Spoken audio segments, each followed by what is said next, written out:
Hello students, in this video also I'll continue with the organic chemistry from class 10 syllabus. Today I'll start with alkanes. In alkanes, first you need to know about the laboratory preparation of methane and ethane. Basically in alkanes, methane and ethane only you have to know the preparation of methane and ethane and the chemical reactions of methane and ethane. Others are not there in your syllabus or not included in your syllabus at this moment. Okay, so I'll start with the laboratory preparation of methane and ethane. First is methane. In laboratory preparation of methane,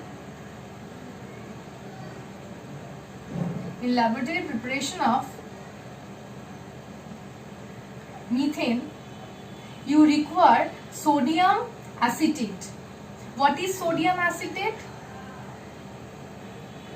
Sodium acetate is the sodium salt of, this is basically the sodium salt of acetic acid. This is the formula of acetic acid.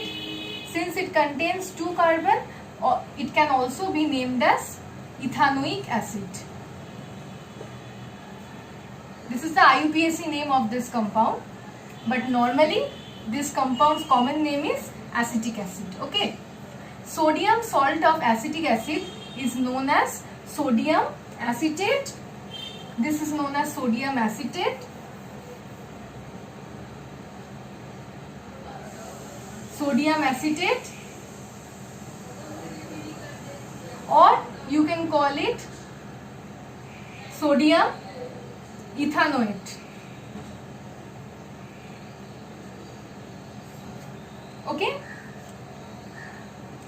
Okay.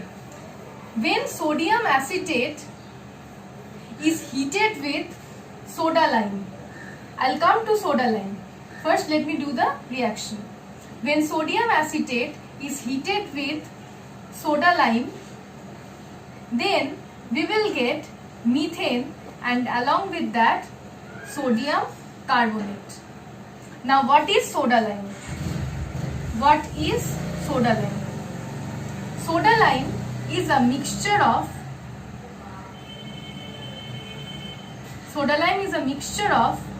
sodium hydroxide and calcium oxide. Now you can ask me a question that since calcium oxide is on the arrow, so it is not directly reacting with the reagents to get the reaction. Then why soda lime is used? Why a mixture of sodium hydroxide and calcium oxide is used? But why not only sodium hydroxide is used? Because only sodium hydroxide directly reacts to give you methane and sodium carbonate. Then what is the use of calcium oxide here? You have to know one thing, that sodium hydroxide is deliquescent in nature. What do you mean by deliquescent? Sodium hydroxide will absorb that moisture from the atmosphere and it will dissolve in that moisture. So this sodium hydroxide will not remain as a solid sodium hydroxide pellet. It will dissolve in the moisture to give you a liquid. But soda lime and also this sodium hydroxide can also stick to the glass apparatus.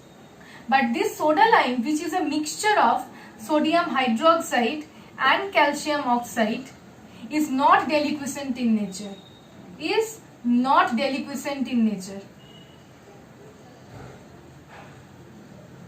So it will not affect the glass apparatus also, and it will not absorb moisture or dissolve in that moisture also. So we will use a mixture of sodium hydroxide and calcium oxide, which is together known as soda lime. Okay. Now this is the chemical reaction, but I will show you a procedure by which you can remember this reaction very easily. What is the procedure? Always remember, this reaction is known as decarboxylation reaction. Decarboxylation reaction. What does carboxylation means? Carboxylation means addition of carbon dioxide, but decarboxylation means removal of carbon dioxide. Okay, this reaction is known as decarboxylation reaction. Okay, now I'll show you a procedure which will be easier for you to remember. In this reaction, as soon as sodium acetate reacts with sodium hydroxide, this single carbon and COO of the acid group along with this sodium will combine with this sodium and oxygen of sodium hydroxide. See, there are two sodium forming Na2, one carbon C and 1, 2, 3 oxygen atoms. There are 3 oxygen atoms. They together combine to give you sodium carbonate, leaving behind 1 carbon, 3 hydrogen plus 1 hydrogen of sodium hydroxide. 3 plus 1, 4, giving you methane. Okay? In this process also, methane or ethane is collected by the downward displacement of water. If the same process has to be applied for getting ethane, then the reagents will be, here I have used sodium salt of acetic acid, which is sodium acetate. Now I will use sodium propionate. Sodium propionate is the sodium salt of propanoic acid. And again it will be heated with soda lime. It will be heated with soda lime to obtain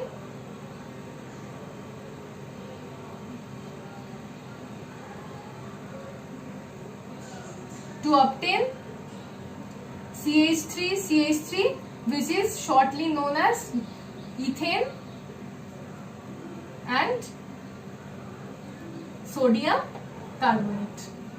Okay? This is how methane and ethane are prepared in the laboratory. Okay, this was the laboratory preparation of methane and this is the laboratory preparation of ethane.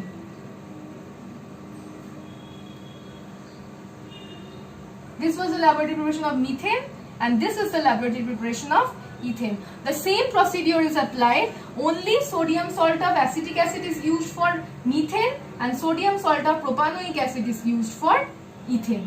Only the one extra carbon atom is added in the salt, sodium salt. Okay. Now there are certain other general methods. Among them, one is from alkyl halides. Means how you will obtain methane or ethane from alkyl halide. Now what is an alkyl halide? An alkyl halide is a compound in which an alkyl group is attached with a halogen atom. It can be iodine, it can be bromine, it can be chlorine. Okay?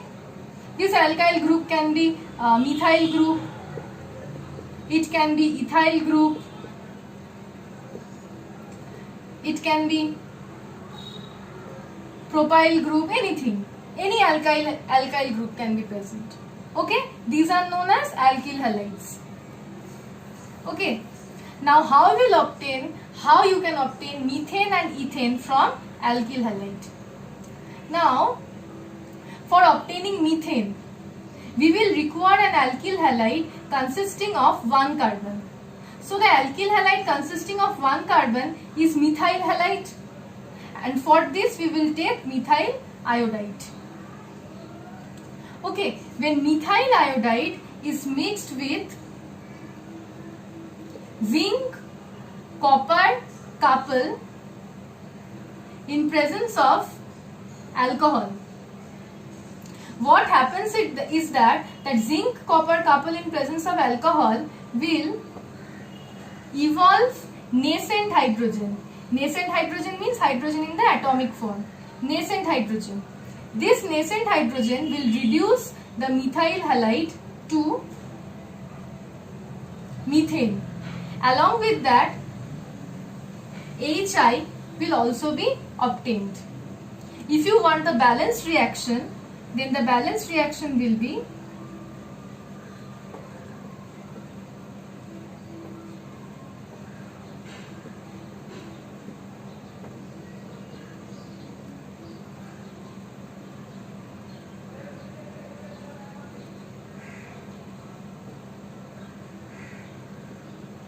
okay. In this way you can obtain methane. Now I will come to the process by which ethane can be obtained from alkyl halide. The reagents are same. The reagents are same, only the reactant will be different. In case of obtaining methane, ethyl bromide is used as the reactant. And in the same way, nascent hydrogen will be prepared. We will get ethane, and since the halide used is bromine here, so we will obtain HBr. Okay. Here also I am changing.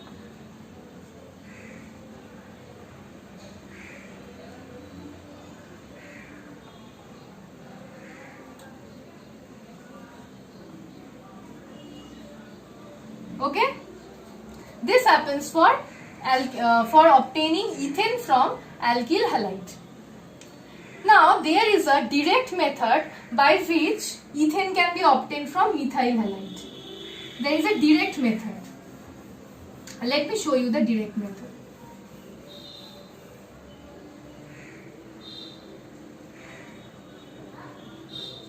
When methyl iodide reacts with sodium metal in ether medium, ether is a compound in ether medium, then ethane can be obtained along with that sodium iodide. Now I will balance this. Okay, the name of this reaction is Woods reaction. Okay, this reaction is applicable only when we are trying to obtain a hydrocarbon, in order to obtain an alkane which consists of even number of carbon atoms.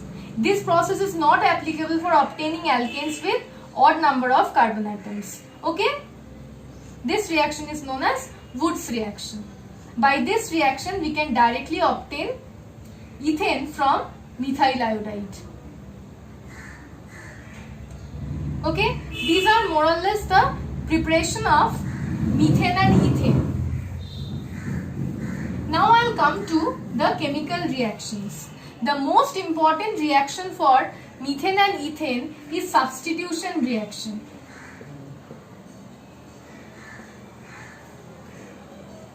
Substitution reaction means we are substituting a particular atom with another atom. Just remember one thing, that for alkanes only substitution reaction occurs. Addition reaction cannot occur for alkanes. Why? Because alkanes are saturated compounds. It only contains carbon-carbon single bond. Addition of an atom means, or addition of a molecule means, a bond has to be broken down in order to accommodate the atoms. But here only carbon-carbon single bonds are there. So addition is not possible here. Okay? So only substitution reactions occur here. Okay. Substitution reaction example I'll show you first with methane. When methane reacts with chlorine in presence of diffused sunlight or UV light. This condition is very necessary. When methane reacts with chlorine in presence of diffused sunlight or UV light, then one hydrogen of methane will be replaced by a chlorine atom. CH3Cl, and the other chlorine atom and the left hydrogen will form HCl. And this process will continue as long as all the hydrogen atoms of methane will be replaced by chlorine atom. So this product is known as monochloromethane. Now CH3Cl will again react with chlorine. This condition is same. So I am giving commas here. I am not writing the conditions again and again. Okay? To give you CH2Cl2 plus HCl. This is known as dichloromethane. Why? 2 chlorine atoms are present and 1 carbon atom, so methane. Dichloromethane.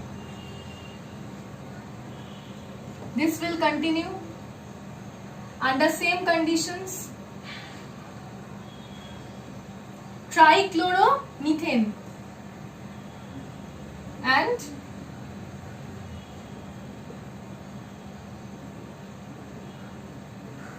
this will give you tetrachloromethane, or this compound is commonly known as carbon tetrachloride. Okay, the condition will be same, diffuse sunlight or UV light. For your exam or when you will write, you have to continuously write this diffuse sunlight or UV light. Since there is a shortage of space in this board, so I am not writing this condition and again and again. I am just giving the commas which indicate that this is the condition for all the continuous reactions. Okay? Okay. The next substitution reaction I'll show you for ethane.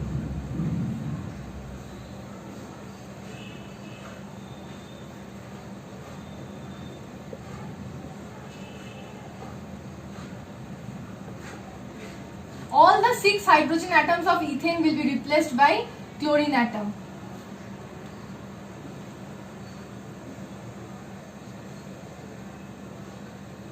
C2H5Cl HCl. This is known as monochloroethane.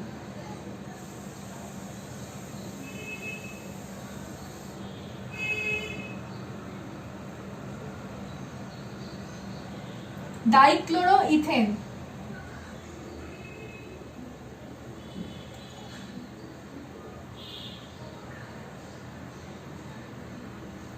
Trichloroethane.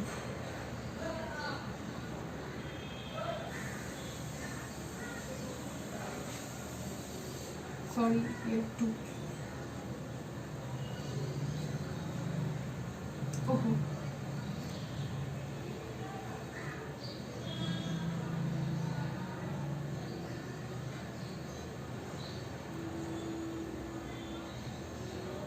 Tetrachloroethane.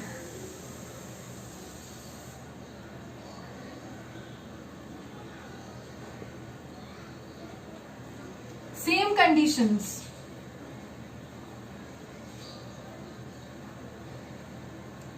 Pentachloroethane. And lastly,